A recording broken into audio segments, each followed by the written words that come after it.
Dans One Piece, nombreux sont les messages cachés, les foreshadowing et les parallèles dans l'œuvre d'Oda. Il essaie toujours d'en incruster dans n'importe quoi, si bien que pour nous lecteurs, sommes à la quête de ces trésors. Bonjour à tous chers viewers, c'est Scanor, et aujourd'hui on se retrouve pour une vidéo de ce que vous ne savez pas sur One Piece.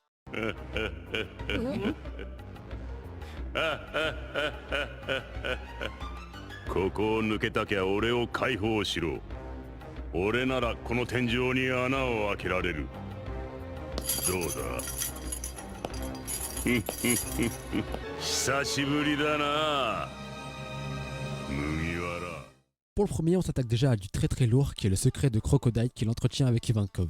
Une théorie tourne énormément comme quoi Crocodile serait en fait une femme, et je vais utiliser ce point rapidement pour ajouter des preuves à cette théorie. Si Crocodile a un secret avec Ivankov, c'est forcément à cause de son pouvoir. En ce monde, rien ne peut contraindre Crocodile, si ce n'est un secret tellement honteux qui est son changement de sexe qui annihilerait son honneur de pirate. Lors du chapitre 938, le chapitre s'intitule Un secret de femme, vraiment bizarre qu'Oda décide d'incruster Crocodile en dessous de ce chapitre. Et pour finir rapidement, comme dit dans la vidéo sur les 50 faits de One Piece, je vous invite à aller voir, les Shichibukai sont tous inspirés d'un des héros du jeu Romancing Saga 2. Crocodile lui est inspiré d'un personnage possédant des traits et caractéristiques féminins, cherchant une arme grâce à des textes anciens. Donc l'inspiration du personnage de Crocodile est elle-même une femme. Lors du flashback de Chopper, on peut voir Ilulu quitter un moment sa maison avec plein de livres au sol. Et on peut observer que tous ces livres ne sont que des livres sur la médecine. Mais attention, un petit livre n'est pas comme les autres. Voilà un petit zoom sur les livres pas comme les autres.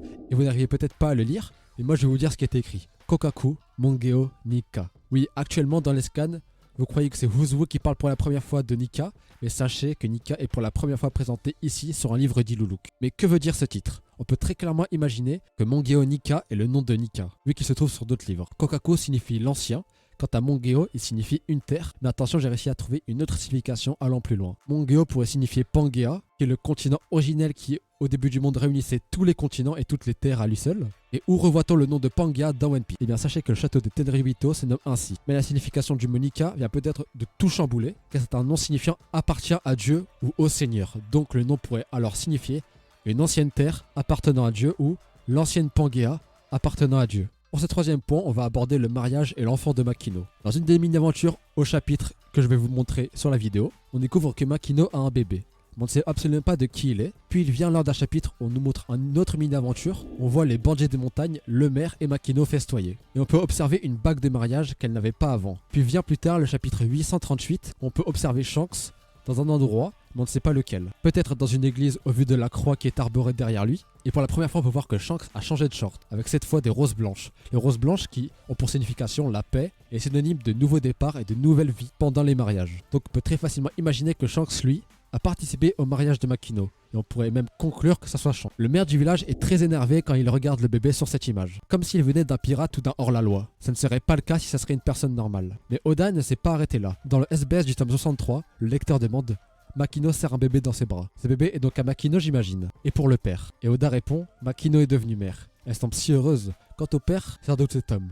Oui, pour moi, il est clair que c'est une personne que l'on connaît tous déjà, et à mon avis, il est très probable que ça soit Shanks. Sinon, Oda aurait très certainement cité son nom. Pour ce quatrième point, je vais citer plusieurs chapitres en même temps. Savez-vous que énormément de numéros de chapitres ne sont qu'un jeu de mots de la part d'Oda? Mais avant de vous les expliquer et de vous en montrer plusieurs exemples, j'aimerais vous dire que ce quatrième point, il y a une preuve qu'Oda calcule tous ses chapitres à l'avance, à la page près, pour justement ne pas avoir à casser son schéma avec ce qui arrive dans One Piece. Comme par exemple avec ses jeux de mots ou ses apparitions de personnages déjà prévus. Si vous voulez d'autres exemples, il y a l'apparition de personnages, par exemple comme Marshall D. Teach, qu'on revoit pour la première fois après l'ellipse, le jour précis de la mort du vrai Barbe Noire qui est connu historiquement. Continuons maintenant avec quelques exemples comme par exemple la fête de la Saint-Sylvestre qui se déroule le 31 décembre. Et il y a une fête au Japon qui consiste à manger des soba pour cette fin d'année. Le soba faisant référence à un soba mask, le 31 au chapitre 1031, qui peut notamment se traduire par Enkiri Soba, qui veut dire la séparation avec les soba, faisant référence au chapitre où Sanji décide de briser sa Red Suite et son identité de soba mask. Il y a de nombreux autres exemples comme le chapitre 843, où on peut observer Luffy dormir pendant le chapitre, et la traduction même des chiffres 0, 8, 4 et 3 veut dire en japonais Oyasumi, qui veut dire dormir. Ou alors il y a aussi le chapitre 361 qui est en plein Water 7, et le chapitre peut se traduire par Samui, qui veut dire froid, faisant référence à la bourrasque de l'Aqua Laguna. Pour le dernier point de cette vidéo, donc le cinquième, je vais aborder les inspirations de différents objets au lieu de One Piece, mais je vais essayer de citer les moins connus.